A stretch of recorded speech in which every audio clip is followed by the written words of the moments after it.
গেমে এরকম হ্যাকার আসলে আর গেমই খেলতে মনে চায় না। অনেকে তো এই হ্যাকারদের জন্য গেম খেলাও ছাইরা দিছে। আর এই জায়গায় গারেনায় নর্মাল প্লেয়ারের আইডি গুলা ব্যান করতেছে, হ্যাকারের আইডি গুলা ছাইরা দিতেছে। অনেক নর্মাল প্লেয়ারের আইডি গুলা কিন্তু গারেনায় ব্যান করছে, অথচ হ্যাকারের আইডি গুলা দেখতেছি কোনো কিছুই করতেছে না গারেনা। গারেনা থাইকো তুমি তোমার হ্যাকার নিয়ে, যখন আমরা নর্মাল প্লেয়ার গুলা চলে যাবো তখন বুঝতে পারবা। একটা নর্মাল প্লেয়ার আর কত সহ্য করবে। আমরা বেশিরভাগ প্লেয়াররাই কিন্তু নর্মাল একটা ডিভাইস দিয়ে গেম প্লে করি, না আছে ভালো কোনো গান স্কিন, না আছে ভালো কোনো মুভমেন্ট। তা দিয়ে একটা ভালো প্লেয়ারের সাথে ফাইট নিতে আমাদের হিমশিম খেতে হয়, তার ভিতরে আবার এরা।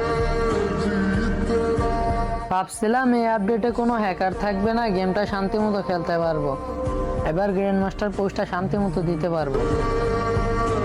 কিন্তু এরা কোথ থেকে প্যানেল হ্যাক গুলা লাগায় আসে আর আমাদের নর্মাল প্লেয়ার গুলাকে ইচ্ছা মতো মারে।